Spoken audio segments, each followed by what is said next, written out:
নবী করিম সাল্লাল্লাহু আলাইহি সাল্লাম ইন্তেকালের ৫ দিন আগে থেকে জ্বরাক্রান্ত হলেন, রোগাক্রান্ত হলেন, জ্বরে আর মাথার যন্ত্রণায় অস্থির হয়ে যেতে লাগলেন। বেহুশ হন, আবার হুশ হন। যেদিন তিনি ইন্তেকাল করবেন তার আগের দিনেও তিনি জোহরের নামাজ পড়ার জন্য সাহাবীদের কাঁধের উপরে ভর দিয়ে নামাজ পড়তে গেছেন। পা উঁচু করে নিতে পারেন নাই, পা টেনে টেনে নিয়েছেন। তিনি সেখানে খুতবা দিলেন, বললেন, ও আমার উম্মতেরা, এই পৃথিবীতে আল্লাহ রাব্বুল আলামিন তার এক বান্দাকে পৃথিবীর সব জাগতিক সম্পদ দিতে চেয়েছিলেন, কিন্তু সেই বান্দা সব জাগতিক সম্পদকে উপেক্ষা করে আল্লাহর সঙ্গে দিদার করা বেশি পছন্দ করেছেন। কেউ কিছুই বুঝলো না। হযরত আবু বকর রাদিয়াল্লাহু তাআলা আনহু খুব কাঁদতে লাগলেন। তিনি বুঝতে পেরেছেন যে এই পৃথিবীতে সমস্ত সম্পদ দিতে চেয়েছিলেন আল্লাহ যাকে, তার নাম বিশ্বনবী। তিনি সবগুলি উপেক্ষা করে আল্লাহর সঙ্গে দিদার করা বেশি পছন্দ করেছেন। আমরা অতি তাড়াতাড়ি নবীজি থেকে নবীর এতিম হয়ে যাব। পরের দিন ইশার নামাজের রক্ত হলো, আজান হয়ে গেল, মসজিদে মুসল্লিরা ভরে গেছে, সাহাবায়ে কেরাম সব এসে গেছেন। হুজুরের জন্য বহুক্ষণ অপেক্ষা করার পর হযরতে আবু বকর রাদিয়াল্লাহু তাআলা আনহু তিনি ইমামতির জায়গায় দাঁড়ায় গেছেন। নবীজি বেহুশ অবস্থায় ছিলেন ঘরের মধ্যে। হুশ আসার পর তিনি হযরত আয়েশাকে বললেন, আয়েশা, মসজিদে নববীতে এখন কি হতেছে? তিনি বললেন, নামাজ হচ্ছে। লোকেরা আপনার অপেক্ষা করেছে, কিন্তু আপনাকে না পাইয়া দীর্ঘক্ষণ অপেক্ষা করার পর আপনাকে না পেয়ে আমার বাবার ইমামতিতে তারা নামাজ পড়তেছে, কিন্তু মুসল্লিদের মধ্যে কান্নার রোল পড়ে গিয়েছে। তাদের ধারণা হয়েছে নবীজির জায়নামাজে যখন হযরত আবু বকর দাঁড়ায় গেছে, নবীজির পিছনে নামাজ পড়া আর আমাদের কিসমতে হবে না। নবীজি বলছেন, আয়েশা রে, মসজিদে নববীর দিকের দরজাটা খুলে দাও, আমি নামাজের দৃশ্য দেখতে চাই। দরজা খুলে দেওয়া হলো। নবীজি কোনো রকম মাথা উঁচু করে মসজিদে নববীতে নামাজের দৃশ্য নিজে অবলোকন করে আবার শুয়ে পড়লেন। হযরত আয়েশা লক্ষ্য করে দেখেন নবীজির চোখের পানি দিয়ে কোনা দিয়া পানি বেয়ে বেয়ে পড়ছে। হযরত আয়েশা প্রশ্ন করলেন, ইয়া রাসূলুল্লাহ, নামাজের দৃশ্য দেখি কাঁদছেন কেন? হুজুর বলেন, আয়েশা রে, এটা কোনো দুঃখের পানি নয়, আমি কাঁদতেছি এই জন্যে, এই নামাজের জামাত কায়েমের জন্য তায়েফের ময়দানে অনেক রক্ত ঝরেছে, আবার উহুদের ময়দানে দান দান শহীদ হয়েছে, সাহাবায়ে কেরাম জীবন দিয়েছে। আজ আমি দেখতে পেলাম আমার উম্মতেরা জামাতে নামাজ পড়ছে। আমার ধারণা হলো ভবিষ্যতে কিয়ামত পর্যন্ত আমার উম্মতেরা এইভাবে জামাত বন্দী হয়ে নামাজ আদায় করবে। নবীজি আবার বেহুশ হয়ে পড়লেন। মসজিদে নববী থেকে আজ আর কেউ বাড়ি যায় না, সবাই কান্দে। আজ রাত বোধহয় নবীজি কাটাবেন না। মেয়েরা কাঁদতেছে, সাহাবায়ে কেরাম কাঁদতেছেন, আজওয়াজে মুতাহারাত তারা কাঁদতেছে। নবীজির আবার হুশ হলো, তাকায় দেখেন ঘরের মধ্যে কান্নাকাটি, মসজিদে নববীতে কান্নাকাটি। সব থেকে বেশি কাঁদতেছেন মা ফাতেমা। নবীজি হযরত ফাতেমার কান্না দেখে ইশারা করলেন, কাছে আয়। হযরত ফাতেমা রাসূলের কাছে গেলেন। নবীজি কানে কানে কি যেন বললেন, কান্নাটা বন্ধ হয়ে গেল। হযরত আয়েশা জিজ্ঞেস করলেন, মা, তোমার আব্বা তোমার কানে কি বললো আর কান্না বন্ধ হয়ে গেল? হযরত ফাতেমা বলে, আম্মাজি, আমার আব্বা আমাকে বললেন, মা ফাতিমা, তোমার কান্না আমার বরদাস্ত হয় না, কেঁদো না, আমি মৃত্যুর পরে সকলের আগে তোমার সাথে আমার দেখা হয়ে যাবে। হযরত ফাতেমা বলছেন, আম্মাজি, আমি বুঝতে পেরেছি আমার আব্বার এই কথার অর্থ কি। নবীজির ইন্তেকালের পরে আত্মীয় স্বজনের মধ্যে সবার আগে আমার মৃত্যু হবে, আর আমার পিতার সাথে আমি মিলিত হতে পারবো। রাত যখন শেষ হয়ে এলো, নবীজির হুশ হয়েছে। তাকায় দেখেন হযরত জিবরাইল দাঁড়ানো। হযরত জিবরাইল নবীজির চেহারা মোবারকের দিকে তাকায় বলেন, আসসালামু আলাইকা ইয়া রাসূলুল্লাহ। আল্লাহ আপনাকে সালাম বলেছেন, আর আল্লাহ পাক জানতে চেয়েছেন আপনার মুখে আপনি কেমন আছেন। আল্লাহ জানেন আপনার অবস্থা কি, তারপরেও আপনার মুখে শুনতে চেয়েছেন আপনি কেমন আছেন। নবীজি বলছেন, জিবরাইল, বড় কষ্টে আছি, বড়ই যন্ত্রণা, বড়ই কষ্ট। হযরত জিবরাইল বলছেন, ইয়া রাসূলুল্লাহ, আজকে এক নতুন ফেরেশতা আমি সাথে করে নিয়ে এসেছি। এই ফেরেশতা পৃথিবীর কোনো নবী অথবা কোনো মানুষের কাছে যাওয়ার জন্য অনুমতি চায় না। আজ আপনার কাছে অনুমতি ভিক্ষা চায় কাছে আসার জন্যে। ওই ফেরেশতার নাম হচ্ছে মালাকুল মউত। হযরত মালাকুল মউত বলেন, ইয়া রাসূলুল্লাহ, এই পৃথিবীতে আদম আলাইহিস সালাম থেকে নিয়ে পর্যন্ত কোন মানুষের জান কবজের জন্য আমার অনুমতি চাওয়া লাগে নাই, আর কোনোদিন লাগবে না। আজ আমি আসার সময় আল্লাহ বলেছেন আপনার জান কবজের জন্য আমি যেন আপনার কাছে অনুমতি ভিক্ষা চাই। নবীজি বলছেন আমি যদি অনুমতি না দেই তো কি হবে? হযরত মালাকুল মউত বলছেন, ইয়া রাসূলুল্লাহ, অনুমতি যদি না দেন আমি ফেরত চলে যাব। আমাকে সেভাবেই বলা হয়েছে। হযরত জিবরাইল বলেন, ইয়া রাসূলুল্লাহ, হে আল্লাহ রাব্বুল আলামিন আপনার দিদারের ইন্তজার করতেছে। নবীজি বলছেন, মালাকুল মউত, তুমি জান কবজের কাজ শুরু করো। মালাকুল মউত যখন কাছে এসেছে, রাসূল জিজ্ঞেস করলেন, আয়েশা, ঘরে যে কয়েক টুকরা স্বর্ণ ছিল সেগুলোর কি অবস্থা? ছোট ছোট 6 টুকরা স্বর্ণ ছিল। হযরত আয়েশা বলছেন, হুজুর আমি এগুলো রেখে দিছি। হুজুর বলছেন, না, রাখতে পারবে না, আমার ইন্তেকালের আগে খয়রাত করে দাও। মুহাম্মদ সাল্লাল্লাহু আলাইহি ওয়াসাল্লাম আল্লাহর কাছে অবস্থায় উঠবে না যে তার ঘরের ভিতরে সোনা ছিল, দিয়ে দাও, খয়রাত করে দিয়ে দাও। হযরত মালাকুল মউত রাসূলের জান কবজ শুরু করে দিলেন। রাসূলুল্লাহ জীবনের শেষ কথা বললেন, আসসালাত আসসালাত ওয়া মা মালাকাত আইমানুকুম।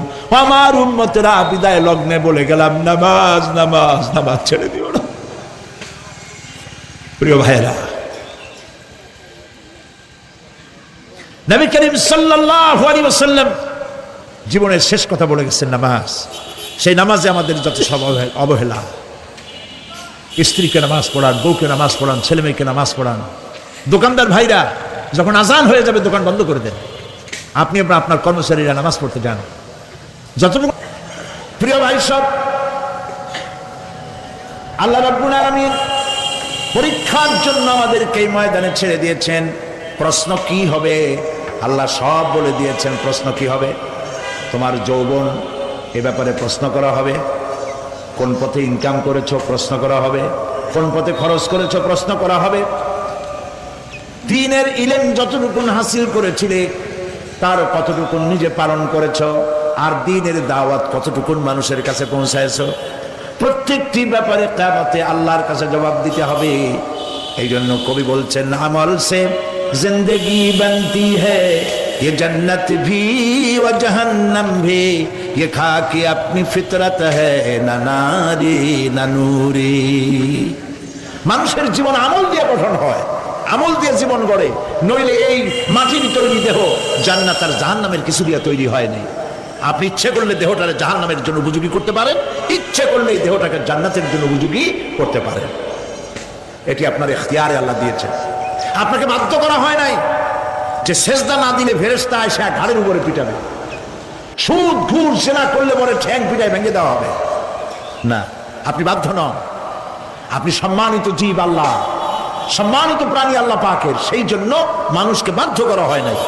অটোনোমাস বডি, অটোনমি দেওয়া হয়েছে, আপনাকে স্বাধিকার দেওয়া হয়েছে। চন্দ্র সূর্যের ব্যাপারে স্বাধিকার দেওয়া হয় নাই। রাত এখন 7:35, সূর্যের বাপেরও ক্ষমতা নাই বাংলাদেশে এখন উকি মারে, ঠিক কিনা? সে এখন আমেরিকায় রোদ দিচ্ছে, তাপ দিচ্ছে আমেরিকায়। ওকে নির্ধারণ করা হয়েছে যেভাবে সেইভাবেই করতে হবে। পানি বলেন, পাহাড় বলেন, পাখি বলেন, চন্দ্র বলেন, গ্রহ বলেন, নক্ষত্র বলেন, সব জিনিস বাই হুক অ্যান্ড ক্রুক আল্লাহর হুকুম মানতে বাধ্য। কোরআনে কারীমে আল্লাহ পাক বলেছেন, আফাগায়রা দীনিল্লাহি ইয়াবগুন ওয়া লাহু আসলামা মান ফিস সামাওয়াতি ওয়াল আরদি তাওআন ওয়া কারহা। আল্লাহর দেওয়া জীবন ব্যবস্থা ছেড়ে দিয়ে তোমরা কি অন্য কোনো মতবাদ তালাশ করো? ওয়ালাহু আসলামা মান ফিস সামাওয়াতি ওয়াল আরদ, অথচ আকাশে যা আছে জমিনে যা আছে সব আনুগত্যের মস্তক আমার সামনে অবনত করে দিয়েছে। সুবহানাল্লাহ। মানুষকে আল্লাহ পাক ইখতিয়ার দিয়েছেন, ইচ্ছে করলে মাহফিলে আসতে পারেন, ইচ্ছে করলে সিনেমায় ঢুকতে পারবেন, অসুবিধা নেই।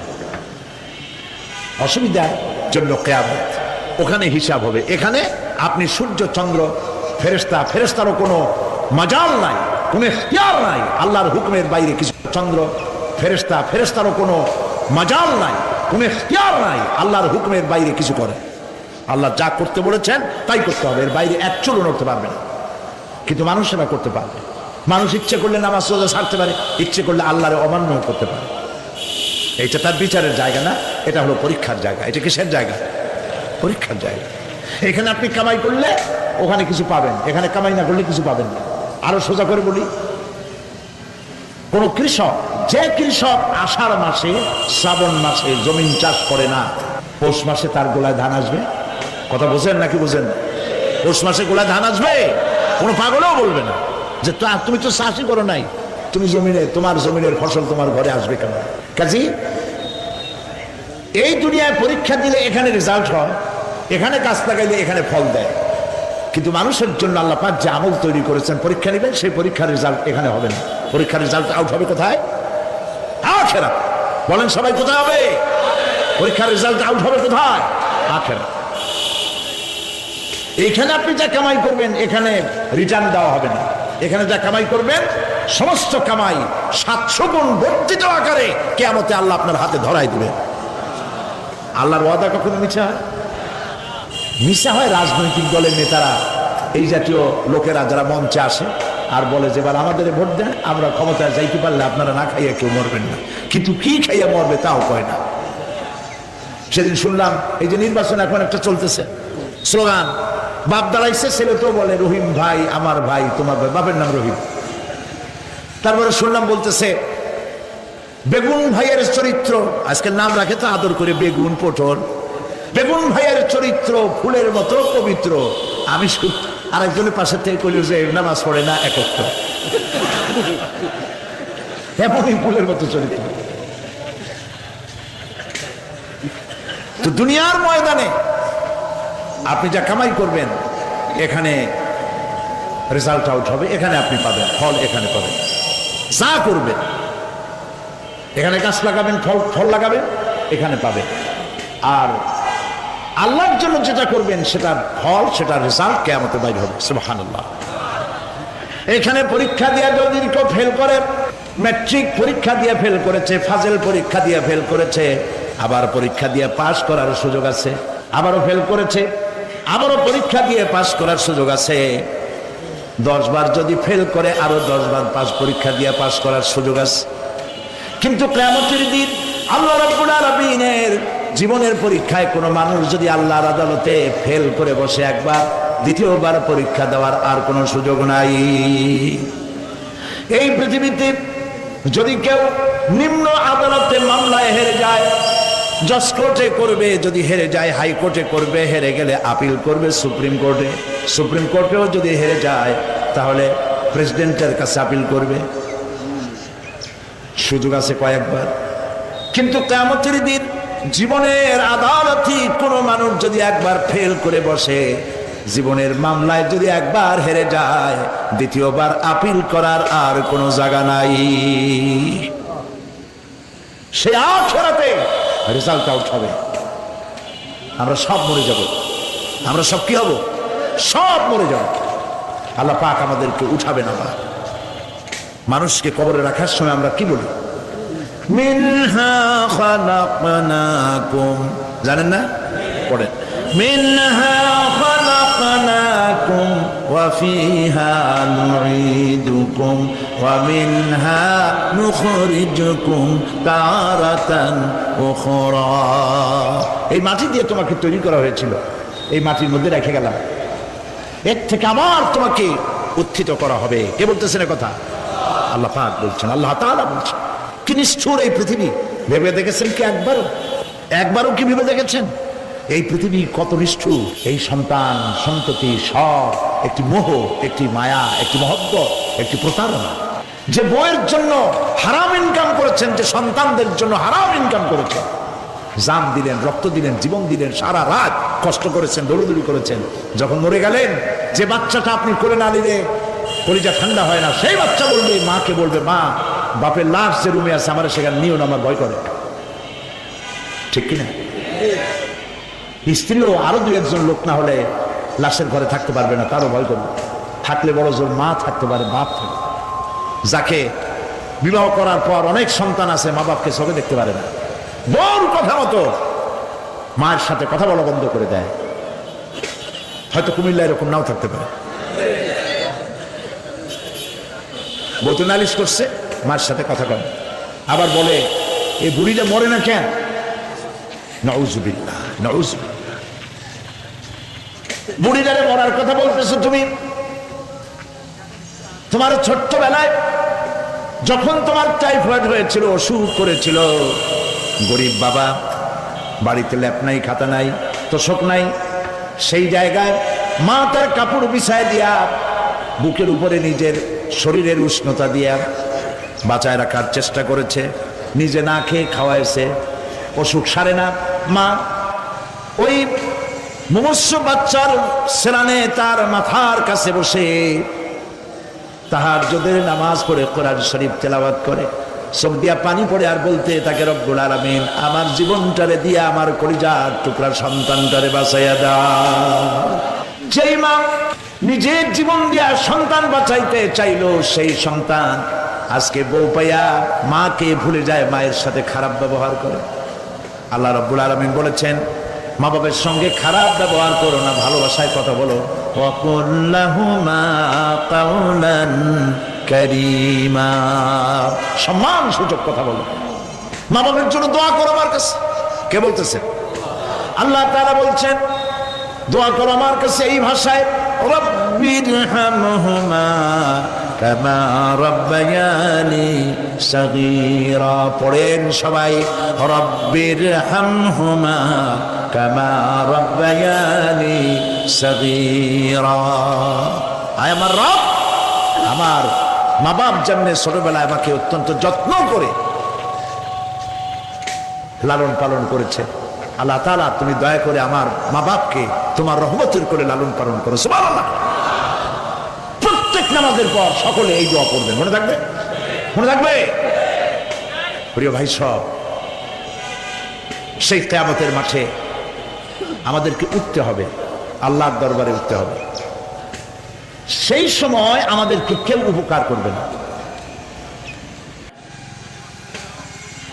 يوم لا ينفع مال ولا بنون, সম্পদ আর সন্তান সন্ততি কোনো কাজে লাগবে না।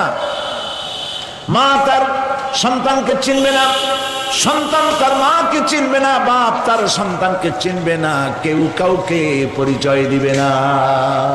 কি মারাত্মক অবস্থা! মানুষ চরম অসহায় হয়ে যাবে। চতুর্দিকে ফেরেশতার আনাগোনা, সূর্য মাত্র 1 হাত উপরে, প্রচন্ড তাপ নিয়ে সূর্য অবস্থান নেবে, মাথার চান্দি ফেটে গিয়ে গুনাহগারের মাথার মগজ গলে গলে পড়তে থাকবে। পিপাসার যন্ত্রণায় জিহ্বাটা ঝুলে কুকুরের মতো করে নাভিস্থল পর্যন্ত ঝরে পড়বে। কেউ উপকার করবে, কেউ জিগাবেও।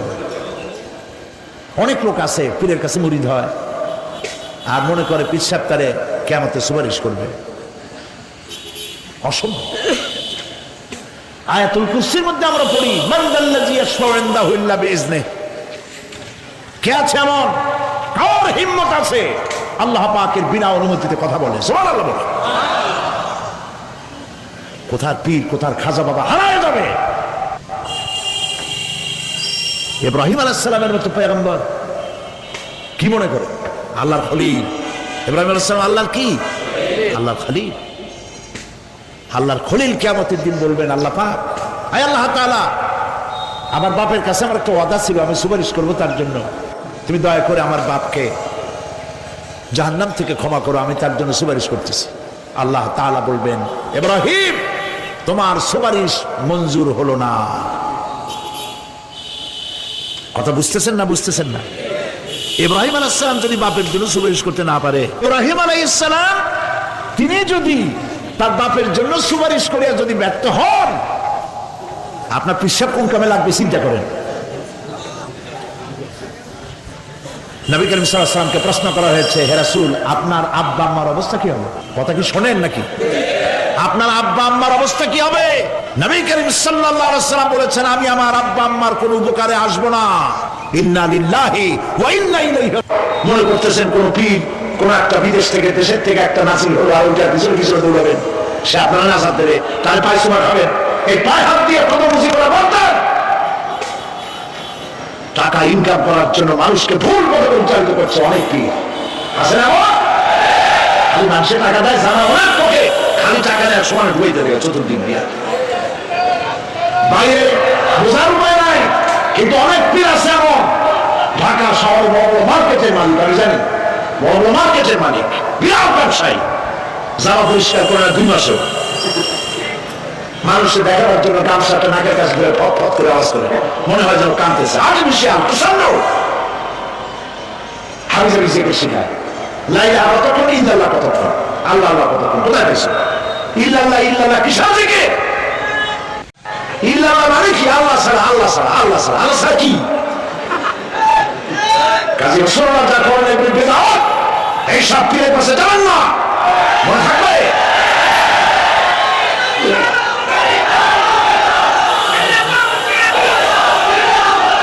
প্রিয় ভাই সব, কিয়ামতের দিন আপনার আমল, একমাত্র আমল আপনাকে বাঁচাইতে পারবে। এই কোরআন শরীফে আল্লাহ পাক বলেছেন, ইয়া আইয়ুহাল্লাযীনা আমানু আবতাগু ইলাইহিল ওয়াসিলা, হে বিশ্বাসীরা ওসিলা করো। ধুরন্ধর এক শ্রেণীর লোকেরা এর অর্থ বলেছে পীর ধরে। দুনিয়ার কোন তাফসীর, যত মুফাসসির পৃথিবীতে জন্মগ্রহণ করেছেন, কোন মুফাসসির এটা বলেন নাই আবতাগু ইলাইহিল ওসিলা মানে পীর ধরো। বরং সমস্ত তাফসীর মুহাক্কিকিন বলেছেন আবতাগু ইলাইহিল ওসিলা আই আমল সালেহ, নেক আমলের ওসিলা করো। সুবহানাল্লাহ, নেক আমলের ওসিলা করো। প্রিয় ভাই সব, ধান্দাবাজি ছাড়তে হবে। কিয়ামতের দিন মানুষ একেবারে অসহায় হয়ে যাবে, কেউ সাহায্য করবে না। সেই দিন প্রশ্নপত্র সামনে আসবে, আমলনামাগুলি বেঈমানের পিছন দিক থেকে বাম হাতে আসবে, আর ইমানদারের সামনে থেকে ডান হাতে আসবে। আমলনামা হাতে পাওয়ার সঙ্গে সঙ্গে বেঈমান বুঝে ফেলবে তার জায়গা কোথায়। কলিজা তখন বলার কাছে। আল্লাহ রাব্বুল আলামিন কোরআন শরীফের ভিতরে বলেছেন, আশ-শামসু ইয়ামবাগি লাহা আন তুদরিকাল কামারা ওয়ালাল লাইলু সাবিকুন নাহার ওয়া কুল্লুন ফি ফালাকিন ইয়াসবাহুন।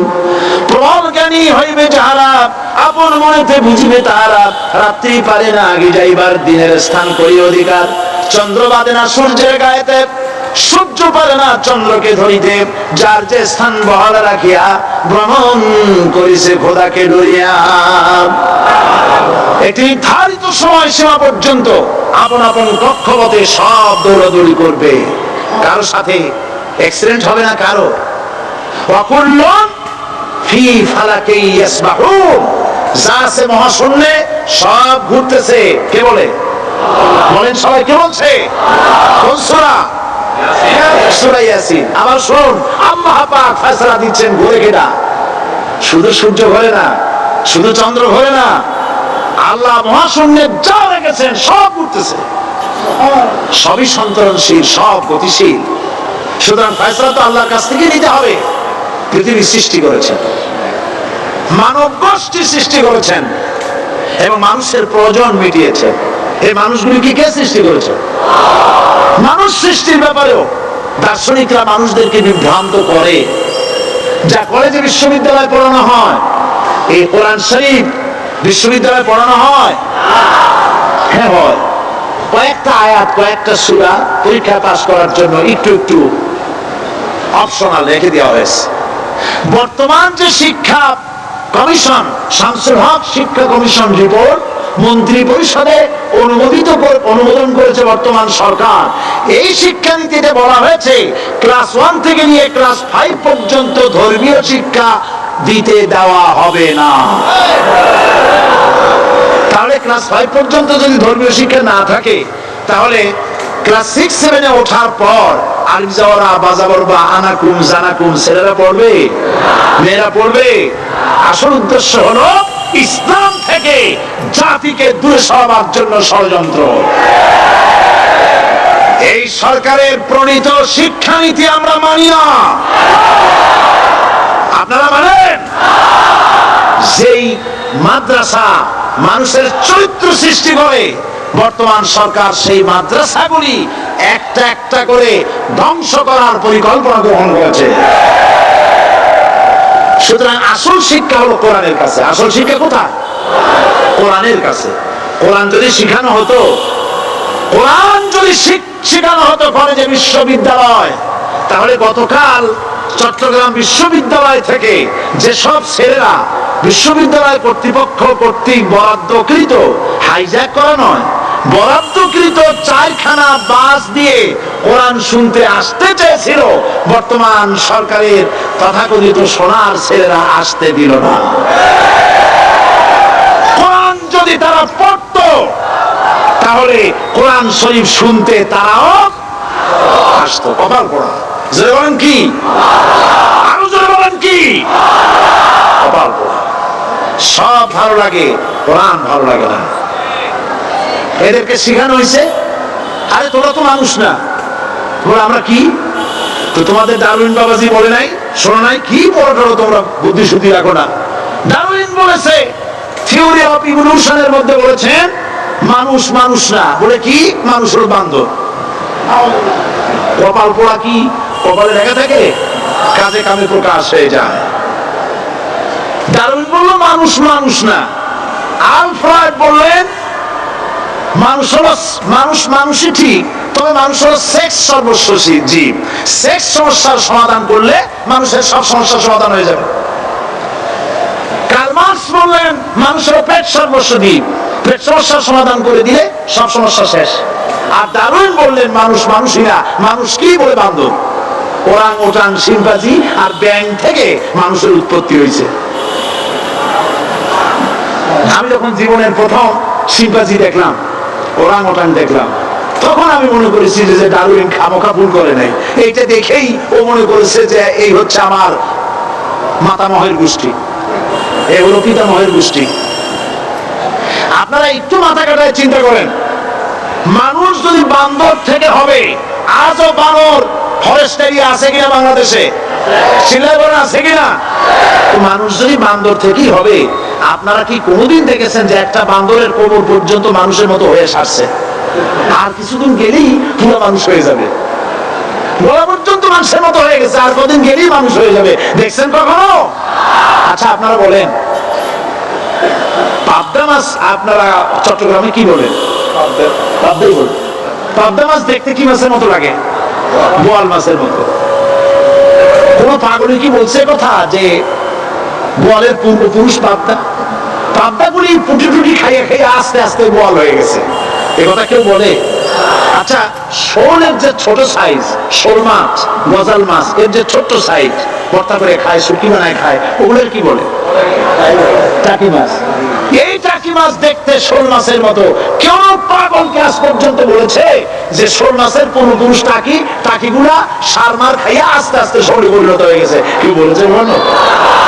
ডারউইন কয় বোতল খাইয়েছে এই মতবাদ লিখছে, আল্লাহই ভালো জানে। যে বান্দরের থেকে মানুষ আবিষ্কার হয়েছে, নাউজুবিল্লাহ। এগুলি পড়ানো হয় কলেজে, বিশ্ববিদ্যালয়, তাই আমাদের সোনার ছেলেরা বান্দরামি করে। ওদের যদি পড়ানো হইতো তোমরা বান্দরের গোষ্ঠী নও, তোমরা মানুষ, মর্যাদা কার বেশি, বান্দরের না মানুষের? এই পৃথিবীর প্রথম মানুষকে আদম আলাইহিস সালাম। আদম হইছেন কি দিয়ে? মাটি দিয়ে। আল্লাহ রাব্বুল আলামিন যিনি মানুষ সৃষ্টি করেছেন, তিনি কোরআন শরীফের ভিতরে বলে দিয়েছেন। আমি প্রথমেই বলেছি, আপনারা লক্ষ্য করুন, এই কোরআন তাবিজের কিতাব নয়, এই কোরআন তদবিরের কিতাব নয়, ঝাড়ফুঁকের কিতাব নয়। কোরআন হলো পৃথিবীর মানুষের জন্য কোড অফ লাইফ, পূর্ণাঙ্গ জীবন বিধান। সবকিছু আল্লাহ পাক কোরআনের ভিতরে বলে দিয়েছেন, কোন জিনিস বাদ দেন নাই। আপনি আমি কেমনে সৃষ্টি হয়েছে আল্লাহ পাক কোরআনের ভিতরে বলেছেন, ইন্না খালাকনাকুম মিন তুরাবিন সুম্মা মিন নুতফাতিন সুম্মা মিন আলাকাতিন সুম্মা মিন মুদঘাহ। নিষ্প্রাণ মাটি দিয়ে তোমাকে উৎপন্ন করা হয়েছে। নিষ্প্রাণ মাটি উপাদান দিয়ে তোমাকে তৈরি করা হলো। মায়ের পেটের ভিতরে এক ফোঁটা নাপাক পানি জমাট রক্তে পরিণত হয়ে গেল। জমাট রক্ত আস্তে করে গোশতপিণ্ড হলো। গোশতপিণ্ডকে সুন্দর করে সাজায়া হাড্ডি গুড্ডি বানায়া স্ট্রাকচার তৈরি করে তার উপরে ফাকাসাউনাল ইযামা লাহমা, চামড়া দিয়ে গোশত দিয়া সাজায়া সুন্দর করে বানালাম। আল্লাহর পরিচয় শুনুন, আল্লাহ আমার কেমন আল্লাহ। মায়ের পেটের ভিতরে সন্তান বানায়া এরপরে যখন রূহ দেওয়া হয়েছে, ক্ষুধা লেগেছে, খাবারের প্রয়োজন হয়েছে, আল্লাহ রাব্বুল আলামিন ওই কচি বান্দা মায়ের পেটে বসে কি খাবে সেজন্য তার মা চিন্তা করে নাই, বাবা চিন্তা করে নাই, সরকার চিন্তা করে নাই। আল্লাহ রাব্বুল আলামিন মায়ের মাসিক অসুখকে বন্ধ করে দিয়ে সন্তানের নাভির সাথে আর মায়ের নাভির সাথে তার লাগায়া, পাইপ লাগায়া মায়ের মাসিক অসুখের রক্তগুলি দিয়ে সন্তানকে বড় বানালেন। মুখ দিয়া এই রক্ত পান করালেন না, মুখটাকে পবিত্র রেখে দিলেন যাতে করে পৃথিবীতে আসার পর ওই মুখ দিয়া আল্লাহ রাব্বুল আলামিনের জিকির করতে পারো। সন্তান মায়ের ভিতরে পেটের ভিতরে বড় হলো। আল্লাহ রাব্বুল আলামিন বলেন মাস দিন যখন পুরো হয়ে গেল, সুম্মা নুখরিজুকুম তিফলা, বাচ্চার আকারে পৃথিবীতে নিয়ে আসলাম। এখন খাবা কি? পৃথিবীতে যখন বাচ্চা এলো তখন তার পেটের সাথে যে সংযোগ ছিল মায়ের নাভির সাথে আর সন্তানের নাভির সাথে, সেই সংযোগ তার আর কি থাকলো? কি করল? কেটে দেওয়া হল। লক্ষ্য করুন, খাবারের জন্য একটি মাত্র পাইপ আল্লাহ লাগাইছিলেন, পৃথিবীতে সন্তান আসার সঙ্গে সঙ্গে পাইপটা কেটে দেওয়া হলো। এবার কি খাবে? আল্লাহ রাব্বুল আলামিন মায়ের বুক থেকে সন্তানের জন্য এবার সিঙ্গেল সিগন্যাল, তার জন্য সিঙ্গেল কোন লাইন যেটা ছিল কেটে দিয়া মায়ের বুক থেকে সন্তানের জন্য ডাবল লাইন আল্লাহ চালু করে দিলেন। এমন দুধ বানাই দিলেন যা শুধু খাবার নয়, শুধু ফুড ভ্যালু নয়, এই দুধের ভিতরে ক্যালসিয়াম, এর মধ্যে ভিটামিন, এর মধ্যে আয়রন, এর মধ্যে মেডিসিন। দুনিয়ার এই সন্তান ছিল সুরক্ষিত জায়গার ভিতরে ছিল, কোন পলিউশন সেখানে যেতে পারতো না, রোগের জার সেখানে যেতে পারতো না। দুনিয়ায় এলো দূষিত আবহাওয়ার ভিতরে, এই সন্তানকে এখনই অ্যান্টিবায়োটিক খাওয়ালে পরে অসুবিধা হবে। আল্লাহ রাব্বুল আলামিন মায়ের দুধের ভিতরে ঔষধ দিয়া রোগের প্রতিষেধক বানায়া দিলেন। এ হলো আমার আল্লাহ। এ আমার কে? আল্লাহ। জোরে বলেন আল্লাহ। আল্লাহ আল্লাহ রাব্বুল আলামিন মায়ের দুধ দিয়ে সন্তানকে বড় করলেন আর শোনায় দিলেন, খবরদার এই মায়ের সাথে, এই বাপের সাথে নাফরমানি করবি না। মা বাপের জন্য আমার কাছে দোয়া করবি, রব্বির হামহুমা কামা রাব্বায়ানি সগীরা। সবাই পড়েন আমার সাথে, রব্বির হামহুমা কামা রাব্বায়ানি সগীরা।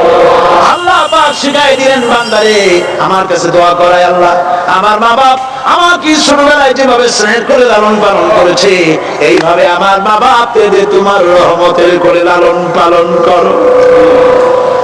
মনে থাকবে ভাইয়া? বলে মনে থাকবে? প্রত্যেক নামাজের পরে মা বাবার জন্য দোয়া করবেন, বেঁচে থাকুক আর মরে যাক, দোয়া করবেনই। মনে থাকবে?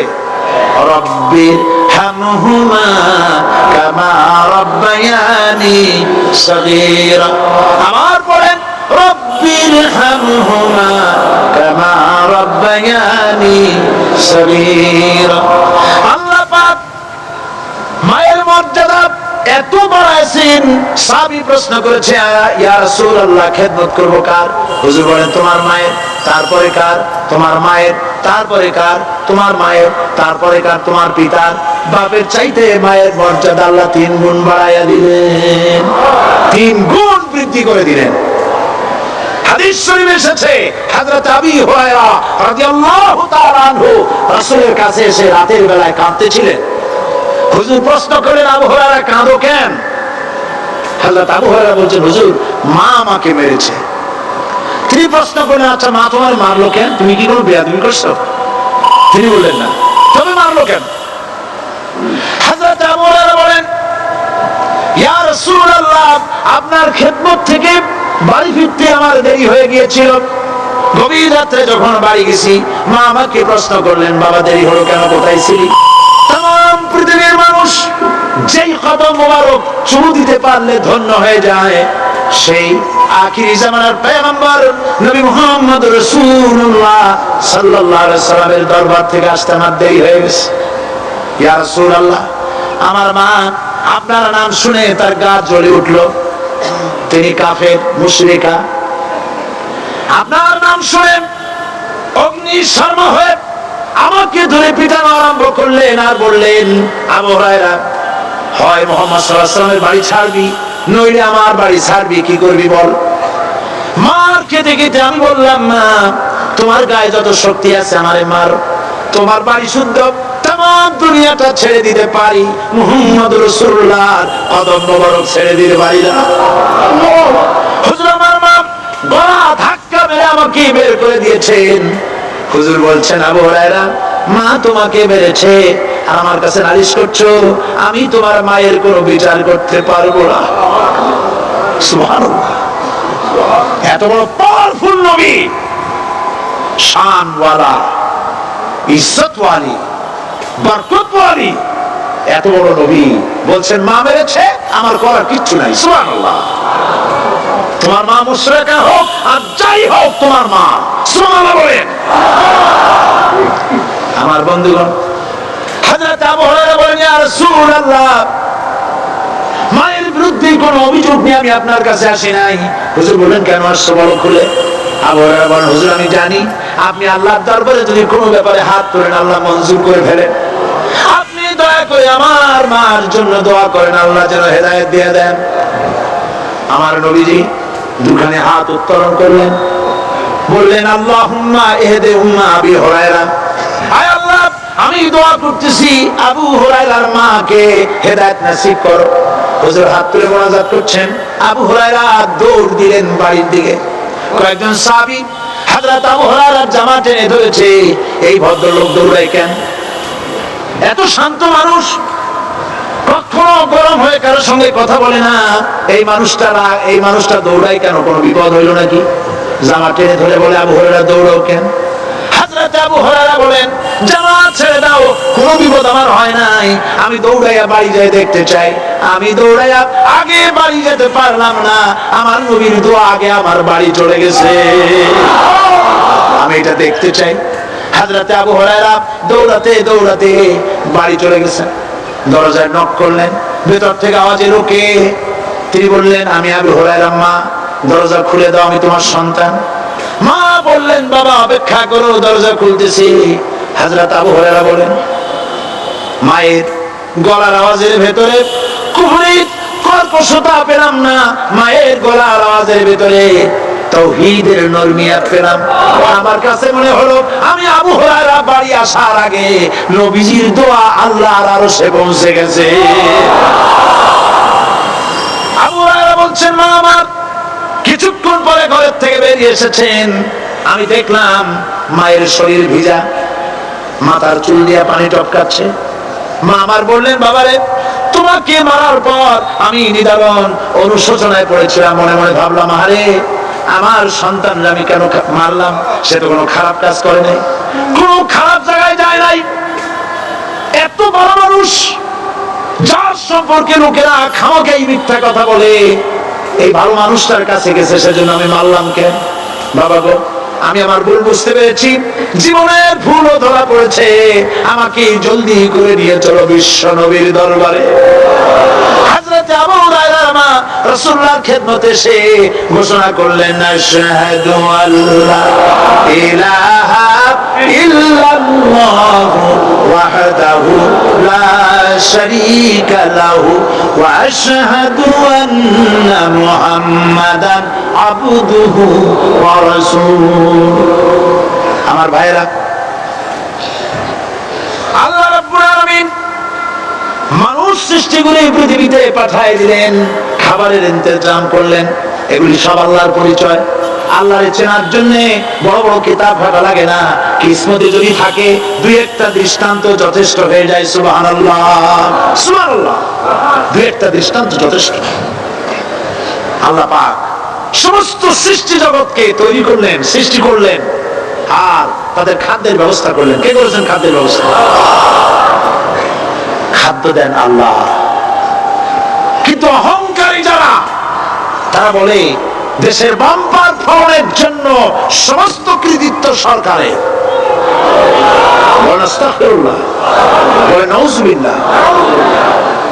এদের একজন বলছিল 3 বছর কিছু দিবার পারুম না।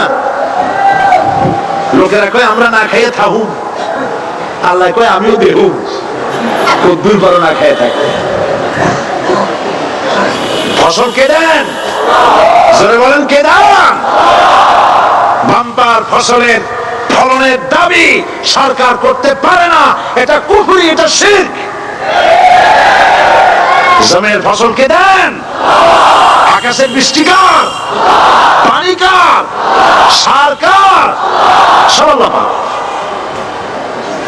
আল্লাহ পাক কোরআন শরীফে বলেছেন, لئن شكرتم لأزيدنكم ولئن كفرتم إن عذابي لشديد। আমার নিয়ামতের শুকর যদি আদায় করো বাড়ায় দেব, আর যদি কৃতজ্ঞ হও শুকরিয়া আদায় না করো মস্ত বড় শাস্তি দেব। ফসল দেই আমি, আর শুকরিয়া আদায় করো তোমার বাজানে। ঠিক কি না? শুকরিয়া আদায় করে কার? বাজানে। একটি মানুষের যেই প্রশংসা এই সরকার করলো, বিগত 4.5 বছর ধরে একটা মানুষের যত জিকির করলো, প্রশংসা করলো, ছবিটা নাইলো। যদি এতটা জিকির, এতটা স্মরণ আল্লাহ রাব্বুল আলামিনের করতো, ওদের জন্য আল্লাহর জান্নাতের দরজা খোলা হয়ে যেত। প্রশংসা করবে কার? চিল্লায় বলুন, আল্লাহ পাকের প্রশংসা করবে। খেতে দেওয়ার মালিক তিনি। আল্লাহ পাক বলছেন, আল্লাহকে, তার পরিচয় আল্লাহ তুলে ধরেছেন, ওয়ামা মিন দাব্বাতিন ফিল আরদি ইল্লা আলাল্লাহি রিজকুহা। এই পৃথিবীর ভিতরে এমন কোন বিচরণশীল জীব নাই যার রিস্কের দায়িত্ব আমি আল্লাহ গ্রহণ করি নাই। সুবহানাল্লাহ বলবেন না? রিস্কের দায়িত্ব কার হাতে? আচ্ছা দেখুন তো, পৃথিবীর সমস্ত সরকারের কাছে বিভিন্ন মন্ত্রণালয় আছে না? খাদ্য মন্ত্রণালয় বলে কোনো মন্ত্রণালয় আছে কিনা? আছে। খালি কয় খামু আর খামু। খাদ্য মন্ত্রণালয় আছে, থাকার পরেও মানুষ না খাইয়া মরে। ঠিক কিনা? এবার একটু তাকান তো, জ্ঞানের চক্ষু দিয়া তাকান। ফরেস্ট এরিয়া, বাঘ আছে কিনা? নাই। সিংহ আছে কিনা? গন্ডার আছে কিনা? হাতি আছে কিনা? বিশাল বিশাল প্রাণী আছে কিনা?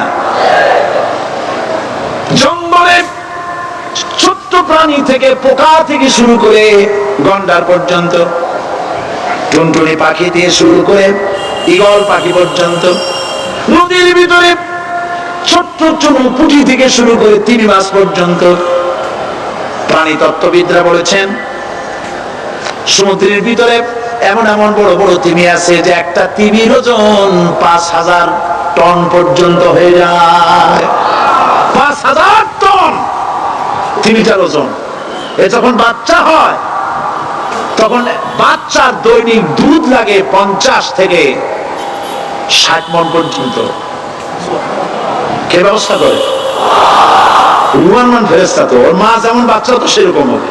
ঠিক কিনা? কে দেয় খাবার? এবার দেখেন তো, আপনার দেশের এই জঙ্গলে কত হাতি আছে। হাতিরা মিছিল করে আসছে যে আল্লাহ আমাদের এখন আর খাইতে খেতে দিতে পারে না, বাংলাদেশের গভর্নমেন্ট কিছু দেও। আসছে না, খাইয়া ক্ষুধার জ্বালায় হাতি মরেছে, বাঘ মরেছে, সিংহ মরেছে, এর কোনো দৃষ্টান্ত আছে? ক্ষুধার জ্বালায় আকাশের উড়ন্ত পাখিরা ছটফট করে মারা গেছে, দৃষ্টান্ত আছে?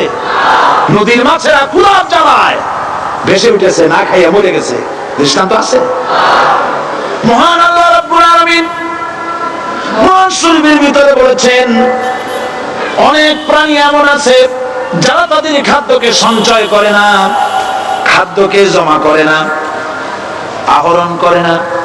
সকাল বেলায় একটা খাবার খেলো, দুপুরে কি খাবে তার জানা নাই।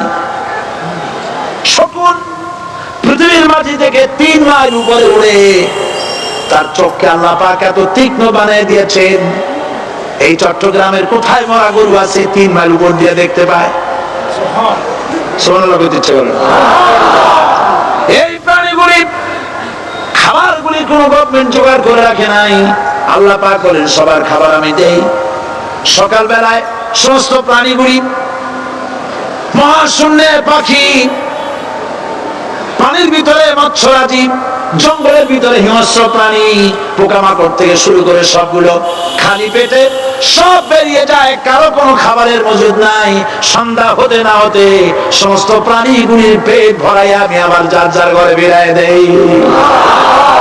ওয়ামা মিন দাব্বাতিন ফিল আরদি ইল্লা আলাল্লাহি রিজকুহা। সমস্ত প্রাণী রিজকের দায়িত্ব আমি আল্লাহর হাতে। কে দেয় রিজেক? জোরে বলুন, কে দেন? কি খাবেন সব আল্লাহ জোগাড় করে দিয়েছেন। তরি তরকারি জোগাড় করেছেন, মাছ জোগাড় করেছেন, চাউল দিয়েছেন, খাবার দিয়েছেন, গোশত দিয়েছেন, সব দিয়ে দিয়েছেন। আল্লাহ রাব্বুল আলামিন সমস্ত জিনিস দিয়ে মানুষকে আল্লাহ পাক তার জন্য আল্লাহ সব করেছেন।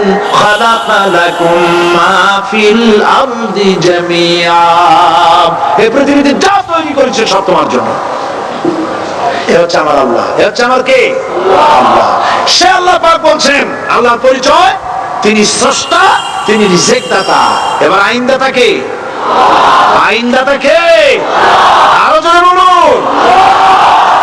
আইনদাতা আল্লাহ হচ্ছে আল্লাহর পরিচয়। ইনিল হুকমু ইল্লা লিল্লাহ আলা লাহুল খালকু ওয়াল আমর। সৃষ্টি যার, আইন চলবে তার। আমার দেশে আল্লাহর আইন চলছে? আমাদের দেশের কল কারখানা, ক্ষেত খামার, অফিস আদালত আল্লাহর আইন অনুযায়ী চলে? চলে না।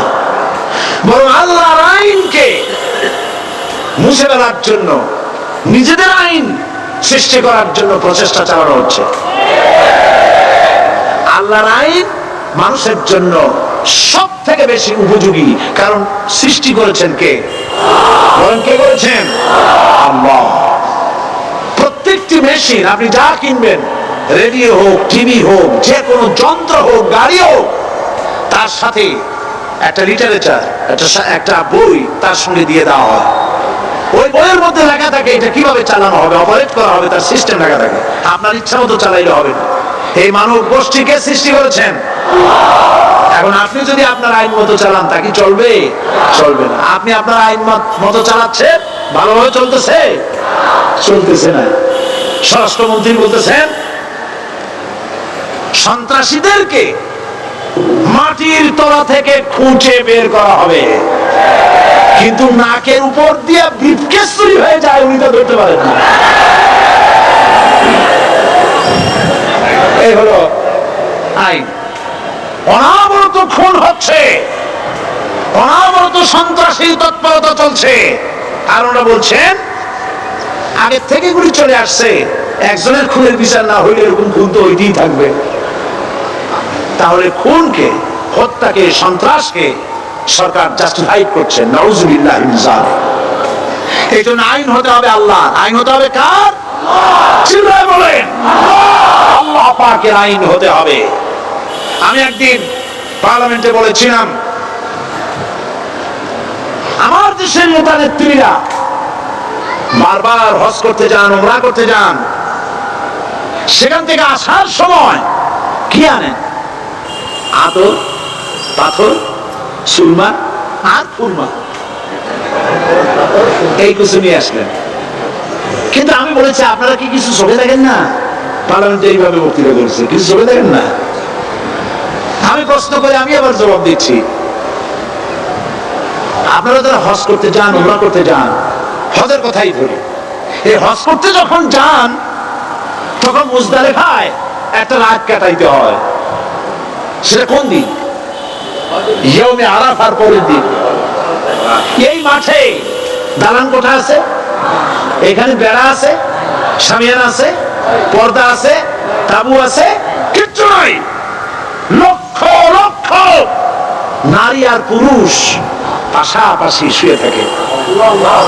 তাও সুবহানাল্লাহ কইতে ইচ্ছে করে। সারা রাত জনে জনে পুলিশ পাহারাদার নাই।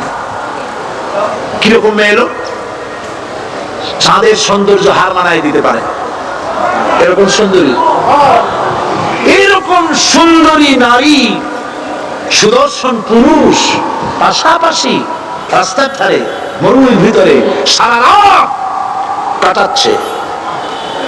ইয়ৌমে আরাফার পরের রাতটা একটা রাত পুরা। এভাবে চলতেছে বছরের পর বছর, শতাব্দীর পর শতাব্দী, সহস্রাব্দীর পরে সহস্রাব্দী। আমি প্রশ্ন করি, পৃথিবীর ইতিহাসে কেউ কি এমন কথা বলতে পেরেছে, লিখতে পেরেছে যে মুজদালিফার রাতে সেখান থেকে 10টা নারী হাইজ্যাক হয়েছে, 5টা নারী লাঞ্ছিত হয়েছে? বলতে পারবে? গভীর রাত্রে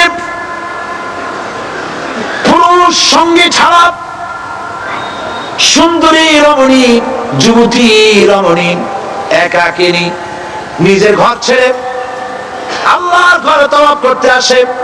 তওয়াফ সেরে তাহাজ্জুদের নামাজ পড়ে আল্লাহর কাছে মোনাজাত করে একা একা হাজার হাজার লাখো পুরুষের ভিতর থেকে আপন ঘরে ফিরে যায়। কারো বাবার হিম্মত নাই একবার তাকায়ছে তো রূপ উপভোগ করার জন্য, আবার তাকায়, অথবা তার আঁচল ধরে টান মারে। আছে ইতিহাস? কথা বল না কেন? সুন্দরী একটা মাইয়া মক্কা থেকে মদিনা থেকে পাওয়া যায় না, 15 দিন হয়ে গেছে। হয়েছে কখনো? এবার জবাব দেন, কেন হয় না? কেন হয় না? আমার দেশের মেয়েরা রাস্তা দিয়ে হাঁটতে পারে না। হাই স্কুল মেয়েদের, হাই স্কুল মেয়েদের কলেজ যখন ছুটি হয়, তথাকথিত সোনার ছেলেরা গেটের সামনে এতিমের মতো দাঁড়ায় থাকে। অনবরত হাইজ্যাক হচ্ছে, ধর্ষণের সেঞ্চুরি হচ্ছে। আর ওখানে হয় না কেন? ওখানে হয় না এই কারণে, এই কোরআনের আইন আল্লাহ রাব্বুল আলামিন যে আইন দিয়েছেন, ওখানে আইন বলবৎ আছে। আছে নাকি? আছে কিনা? কোন পুরুষ কোন নারীকে ধর্ষণ করেছে যদি প্রমাণিত হয়, সে যদি ফাহাদের ছেলে হয় আর ফাহাদের মেয়ে হয়, কোরআনের শাস্তি হলো পাথর মেরে উড়াইয়া দাও। তাকে জানিয়ে দেওয়া হবে রেডিও টিভির মাধ্যমে, জিনাকারের সাথে বিচারের শাস্তি হবে। চতুর্দিকে হাজার লোকেরা দাঁড়াবে, হাতে পাথর নিয়ে পাথর মেরে তাকে তার গোশত হাড্ডি বাতাসের সাথে উড়ায় দেবে। একজন মানুষ আর একজন মানুষকে খুন করলো, এই আসামি ধরা পড়ে গেল, কোরআনের শাস্তি হলো যখন ধরা পড়বে প্রমাণিত হবে যেমন ভাবে হত্যা করেছে পরেও হত্যা করো। এই দৃশ্য, এই আইন যদি বাংলাদেশে যদি এই আইন চালু হয়ে যেত, খুনের আসামি ধরা পড়েছে, ধরা পড়েছে জেনার আসামি, প্রকাশ্য ময়দানে এলো, সাক্ষী প্রমাণে কোর্টে প্রমাণিত হলো সত্যি সে খুনি। এই বিশাল আউটার স্টেডিয়ামের মাঝখানে খুনি কি দাঁড় করাও, চতুর্দিকে হাজারো লাখো মানুষ থাকুক, রেডিও টিভির ক্যামেরা কার্যকর হবে, পত্র পত্রিকার সাংবাদিকরা আসবে, তরবারি আঘাতে খুনির কল্লাটা উড়ায় দাও, দেহটা নিঃসার হয়ে জমিনে পড়ে যাবে। এই দৃশ্য যারা দেখবে সচক্ষে, রেডিওতে, পত্র পত্রিকায়, আর 1 বছরের ভেতরে খুন করার হিম্মত কারো পরিচয় উঠবে? জেনাকারের পাথর মেরে দাও, পাথর মেরে উড়ে দেওয়ার শাস্তি যদি চোখে কেউ দেখে, জেনা করার পুলক আর জাগবে? এটা নামার লড়াই। এই আইন কার? এই আইন কার? এই আইন যতদিন পর্যন্ত বাংলার মানুষের মুসলমানদের উপরে কার্যকরী না হচ্ছে, এই দেশে কার্যকরী না হবে, ততদিন পর্যন্ত হত্যা, ধর্ষণ, খুন বন্ধ হবে না। বন্ধ হবে। সুতরাং এই আইন হচ্ছে কার? আরো জোরে বলেন, আল্লাহ রাব্বুল আলামিন। মহান আল্লাহ রাব্বুল আলামিনের এই আইন অনুযায়ী যদি দেশ চলে, মানুষ শান্তি পাবে, চুরি বন্ধ হবে, ডাকাতি বন্ধ হবে, জেনা বন্ধ হবে, হত্যা ধর্ষণ বন্ধ হয়ে যাবে। নবীজি এমন একটি আইন চালু করে দিয়ে, কোরআনের বিধান চালু করে দিয়ে এমন একটা সমাজ চালু করেছিলেন, যেই সমাজ সম্পর্কে হুজুর নিজে বলেছেন, খায়রুল কুরুনে কারনি, সর্বশ্রেষ্ঠ যুগ হলো কার যুগ? আমার যুগ। সুবহানাল্লাহ বলেন। রাসূলের যুগ হলো সর্বশ্রেষ্ঠ যুগ। সেই কোরআন, সেই হাদিস আজও আছে না নাই? বলেন জোরে, আজও আছে না নাই? সেই কোরআন এবং সুন্নাহ দিয়ে দেশ শাসন হোক, এটা কি আমরা চাই? কারা কারা চাই? তো হাত উঁচু করে দেখা।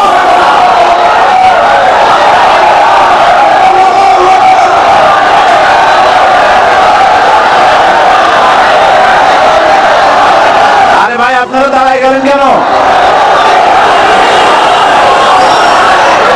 বসেন বসেন। আমি তো একটা স্লোগান দিতে বললাম, হাত দেখতে চাইছি আমি, মাথা দেখতে চাই নাই। এই সুযোগে কোমরটা সোজা করে নিলেন। আচ্ছা বসেন, আর মহব্বতের সাথে জিকির করেন, লা ইলাহা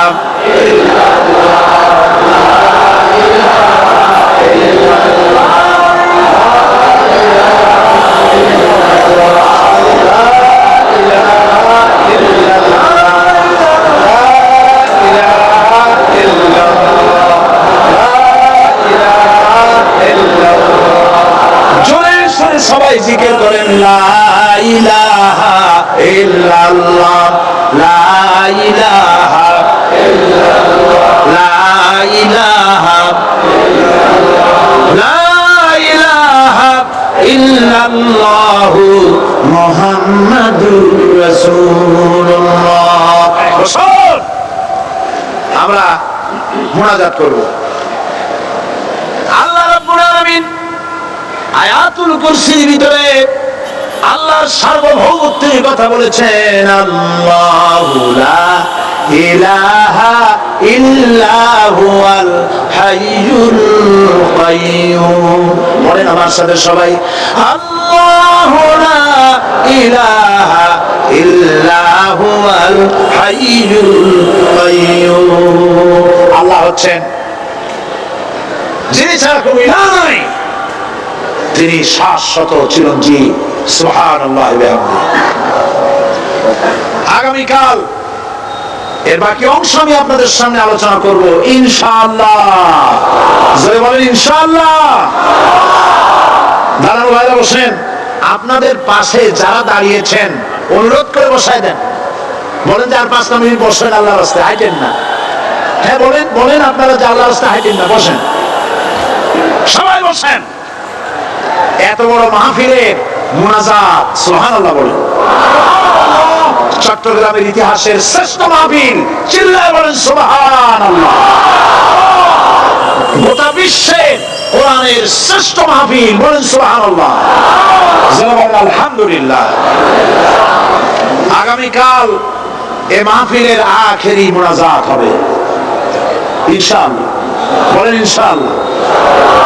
আমি আন্তরিকভাবে দুঃখিত, প্রতি বছর আমার মা বোনদের জন্য, চট্টগ্রামবাসী আমার মা বোনদের জন্য আলাদাভাবে তাদের প্রশ্নের উত্তর দেই এবং তাদের সামনে কোরআন হাদিসের কথা আলাদাভাবে বলি। এবছর দিন কম হয়ে গেল বলে মহিলারা, মা বোনেরা বঞ্চিত হয়ে গেলেন। শিশু কিশোরদের জন্য আলাদাভাবে সমাবেশ করা হয়, তাও বঞ্চিত হয়ে গেল। এই বিশাল তাফসীরুল কোরআন মাহফিলের বরকত থেকে চিটাগংবাসীকে যারা বঞ্চিত করলো আল্লাহ তাদের হেদায়েত নসিব করে দিয়ে। যদি হৃদয় থাকে, যদি হৃদয় বলে কিছু থাকে, বিবেক বলে যদি কিছু থাকে, আর শরীর যদি মুসলমানের পিওর রক্ত থাকে, তাহলে বাড়ি বসে অনুশোচনা করা উচিত, চোখের পানি ফেলানো উচিত ওই সব লোকের যারা এই বরকতপূর্ণ মাহফিলকে বাধা দিয়েছে। আর যাদের কলজের মধ্যে আল্লাহ মোহর মেরে দিয়েছে, এগুলোর তো হেদায়েত হবে না। যারা যাদেরকে আল্লাহ পাক তৈরি করেছেন জাহান্নামের জন্য, ওদের কাছে মাহফিল অসহ্য, সহ্যই হবে না। নাউজুবিল্লাহ বলেন।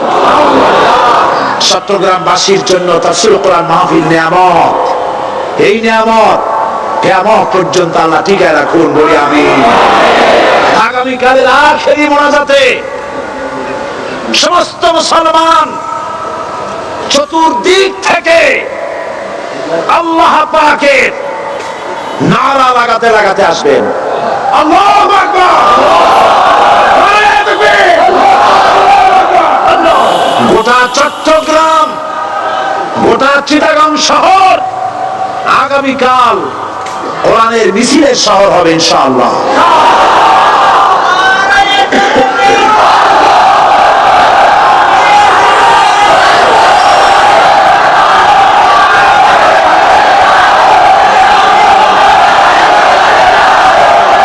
সকল ধন এবং সম্পদের মূল মালিক হচ্ছেন আল্লাহ পাক। সমস্ত ধন সম্পদের মালিক কে? আল্লাহ সুবহানাহু ওয়া তাআলা।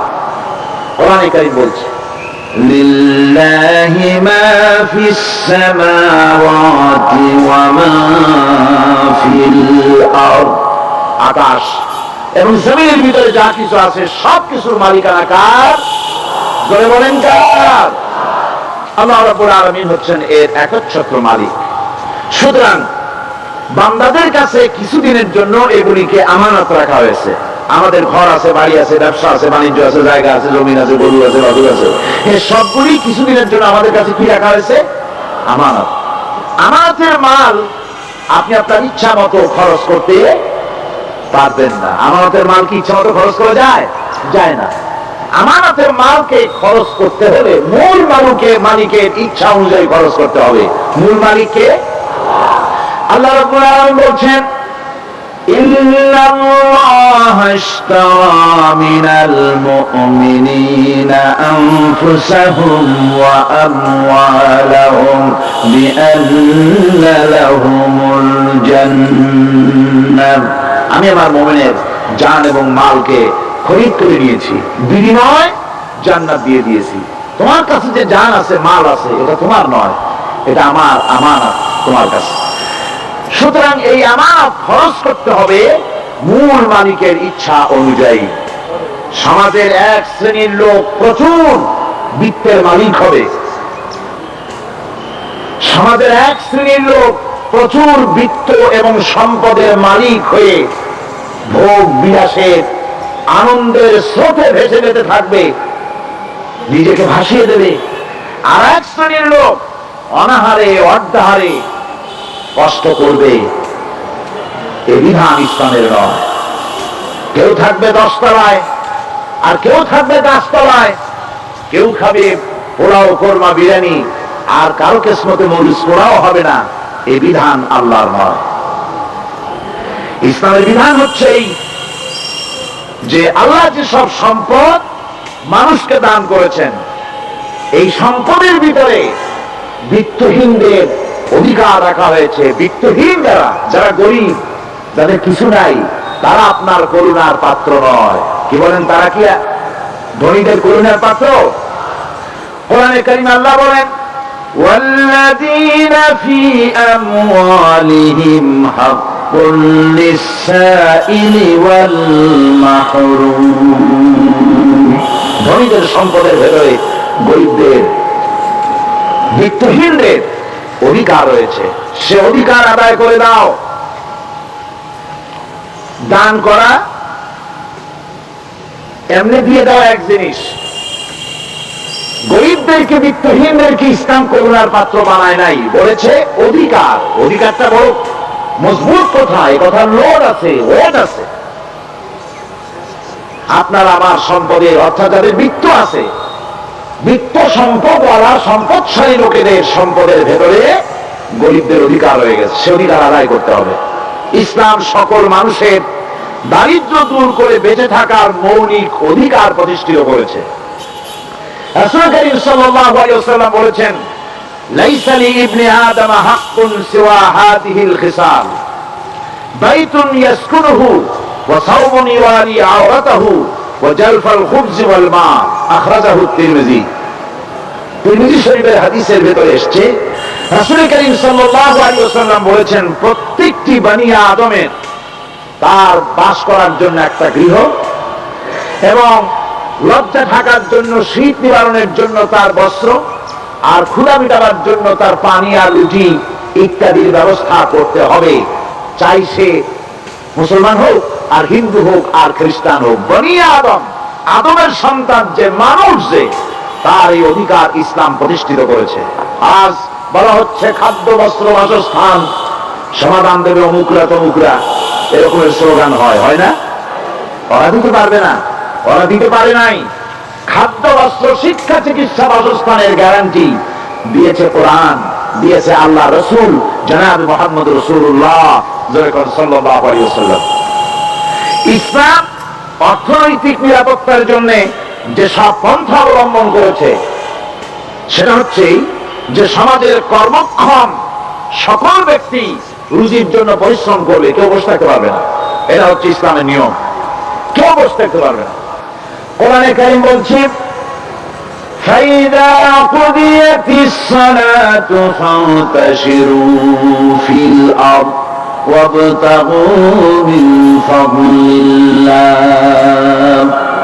فَإِذَا قُضِيَتِ الصَّلَاةُ, যখন তোমার নামাজ সম্পূর্ণ হয়ে গেল, فَانتَشِرُوا فِي الْأَرْضِ, ছড়িয়ে পড়ো আমার জমিনের উপরে, وَابْتَغُوا مِنْ فَضْلِ اللَّهِ, আর আমার অনুগ্রহ অনুসন্ধান করো। রুজি কামানো কোনো খারাপ জিনিস না। কেউ মনে করে সারাদিন বসে বসে আল্লাহর জিকির করবো, কেউ দুনিয়াটারে ঝামেলা মনে করে জঙ্গলে চলে যেতে চায়, এটা নিয়ম না। আপনি বসে থাকতে পারবেন না, আপনাকে কাজ করতে হবে। রুজি কামাই করাটাকে কোরআনে কারিমে এতটা সম্মান দিয়েছে, যেটাকে ফদলুল্লাহ বলা হয়েছে। ফদলুল্লাহ, এটা আল্লাহর অনুগ্রহ, সুবহানাল্লাহ বলেন। এটাকে ফদলুল্লাহ বলা হয়েছে, এটা জিনাতুল্লাহ বলা হয়েছে। আপনি যে কাপড় চোপড় ব্যবহার করেন, এই কাপড় চোপড়ের ব্যাপারে আল্লাহ পাক প্রশংসা করেছেন, কাপড় চোপড় সুন্দর করতে বলেছেন। তারপরে রুজি রোজগার হালাল করতে বলা হয়েছে, এবং রুজি কামাবার ব্যাপারে হালাল ভাবে রুজি কামাবার জন্য ইন্সপিরেশন দেওয়া হয়েছে কোরআন এবং হাদিসে। রাসূল কারীম সাল্লাল্লাহু আলাইহি ওয়াসাল্লাম বলেছেন, আল কাসিবু হাবিবুল্লাহ, সহজে যে উপার্জন করে সে আল্লাহর বন্ধু। যে ব্যক্তি ঠেলা গাড়ি চালায়, কুলি মজুর রিক্সা চালায়, নিন্দা নাই, তাকে নিন্দা করা যাবে না। রিক্সাওয়ালা একটা গুরুত্বপূর্ণ দায়িত্ব পালন করছে। কুমার, কামার, তাঁতি, জেলে, ধোপা, নাপিত সবাই কাজ করছে। প্রত্যেক কাজের সম্মান ইসলাম দেয়, সুবহানাল্লাহ। সমস্ত কাজের সম্মান আছে, শুধুমাত্র সম্মান নাই চুরির কাজের, ডাকাতির কাজের, সন্ত্রাসের কাজের, চাঁদাবাজির কাজের, মাস্তানির কাজের। এই সব কাজ নিন্দনীয় এবং এই সব কাজ নিতান্ত বাজে কাজ। এ কাজের কোনো সম্মান নাই। সম্মান হচ্ছে নিজের হাতে কামাই করে সারাদিনে এক মুঠো খাবার যদি খান, আপনার খাবারের চাইতে হালাল খাবার কারো হতে পারে না। আল্লাহর বন্ধু, সোজা কথা না। আল কাসিবু হাবিবুল্লাহ, সহজ উপার্জনের এত বরকত। সেজন্য অর্থনৈতিক নিরাপত্তার জন্য সমাজের প্রত্যেকটি কর্মক্ষম লোককে কাজ করতে হবে। কি করতে হবে? নামাজ পড়া হয়ে গেছে, এখন আর বসে থাকা চলবে না। নেমে পড়ুন কাদের জন্য, আল্লাহর অনুগ্রহ অনুসন্ধান করুন। এরপরে আল্লাহ পাক বলছেন, আমার অনুগ্রহ রুজি কামাও, আর রুজি কামাবার সময় উযকুরুল্লাহ যিকরান কাসীরা লাআল্লাকুম তুফলিহুন। আর জিকির করবা আমার বেশি, আমার জিকির করবা। বলা হচ্ছে রুজি অনুসন্ধান করো, আর বলা হচ্ছে আমার জিকির করো। জিকির আর রুজি সন্ধানের ভিতরে সামঞ্জস্য কি? সামঞ্জস্যটা হচ্ছে এই যে আপনি যখন আপনাকে বেশি করে জিকির করতে হবে। জিকির মানে কি? স্মরণ করা। জিকির মানে কি? স্মরণ করা। আল্লাহকে স্মরণ করেন। রুজি যখন কামাতে যাবেন স্মরণ করবেন কারে? চিল্লা এখন কারে? আপনি রুজি কামাবার জন্য চাকরি করতেছেন, অফিসে বসে যদি আল্লাহ রাব্বুল আলামিন আপনার স্মরণে থাকে, তাহলে ঘুষ খাওয়া আপনার জন্য সম্ভব হবে না। কথা ঠিক কিনা? আল্লাহ পাক বলছেন, রুজি কামাবার জন্য তুমি যে পরিশ্রম করবে, ওই পরিশ্রমের সময় বেশি বেশি জিকির করো, আমারে স্মরণ রাখো। অফিসে বসে যখন তুমি কাজ করবে, আমি যদি স্মরণে থাকি, তাহলে তুমি ঘুষ খাইতে পারবে না। তুমি জমিন চাষ করবে, জমিন চাষ করার সময় আমি যদি তোমার স্মরণে থাকি, জমিনের আইল ঠেলা তোমার পক্ষে সম্ভব হবে না। যত রকমের রুজি রোজগারের পথ আছে, আমাকে স্মরণ করো, খারাপ পথ থেকে বাঁচো, হালাল ভাবে রুজি কামাও। হালাল রুজির ভিতরে আল্লাহ রাব্বুল আলামিন বরকত দিয়ে দিবেন। আর কাজ করার জন্য বলা হয়েছে, রাসূল করিম সাল্লাল্লাহু আলাইহি ওয়াসাল্লাম বলেছেন, ইযা সাল্লাইতুমুল ফাজরা আলা তানুমু আন তালবি আরযাকুকুম।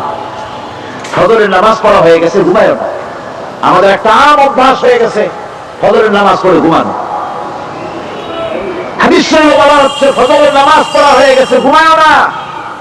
রুজি তালাশ করো, রিজিক তালাশ করো, নিজের সাহায্য করো, অন্যকে সাহায্য করো, নিজের সংসারের জন্য কাজ করো, অন্যের জন্য করো।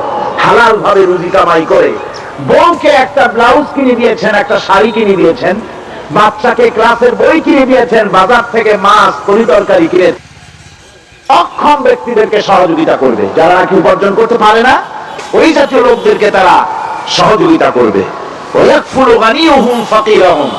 সেই সমাজের যারা নাকি সামর্থ্যবান, তারা রোজগার করবে এবং গরিবদেরকে সহযোগিতা করবে। আল্লাহ নবী বলেছেন, সে ব্যক্তি মুমিন নয়, সে ব্যক্তি মুমিন নয়, সেই ব্যক্তি মুমিন নয়। সাহাবায়ে কিরাম হতচকিত হয়ে উঠলেন, প্রশ্ন করলেন, নবীজি কোন ব্যক্তি মুমিন নয়? আল্লাহর নবী বলেন, যেই ব্যক্তি পেট পুরে আরাম করে ঘুমায় গেল, এই কথা জানার পর যে তার প্রতিবেশী না খেয়ে শুয়ে আছে, ক্ষুধার যন্ত্রণায় কাতরাচ্ছে, এই কথা জানার পরে যেই মুসলমান ব্যক্তি আরাম করে পেট ভরে খেয়ে ঘুমায়, সে কখনো মুমিনের দাবি করতে পারে না, মুমিন হতে পারে না। কত বড় কথা! ইসলাম মানুষকে তাকিদ করেছে তার প্রতিবেশীর উপরে লক্ষ্য রাখার জন্য, তার প্রতিবেশীকে লক্ষ্য রাখার জন্য, গরিব মানুষের প্রতি লক্ষ্য রাখার জন্য। রাসূল করিম সাল্লাল্লাহু আলাইহি ওয়াসাল্লাম বলছেন, আইয়ু রাজুলিন মাতা দিয়ান বাইনা আগনিয়ায় ফাকাদ বারিয়াত মিনহুম জিম্মাতুল্লাহি ওয়া রাসূলুহু। আল্লাহর নবী বলেন, কোন ধনী ব্যক্তিদের মাঝে কোন গরিব প্রতিবেশী যদি না খেয়ে মারা যায়, তাহলে ওই এলাকার বিত্তশালী লোকদের সাথে আল্লাহর সমস্ত সম্পর্ক, রাসূলের সব সম্পর্ক ছিন্ন হয়ে যায়।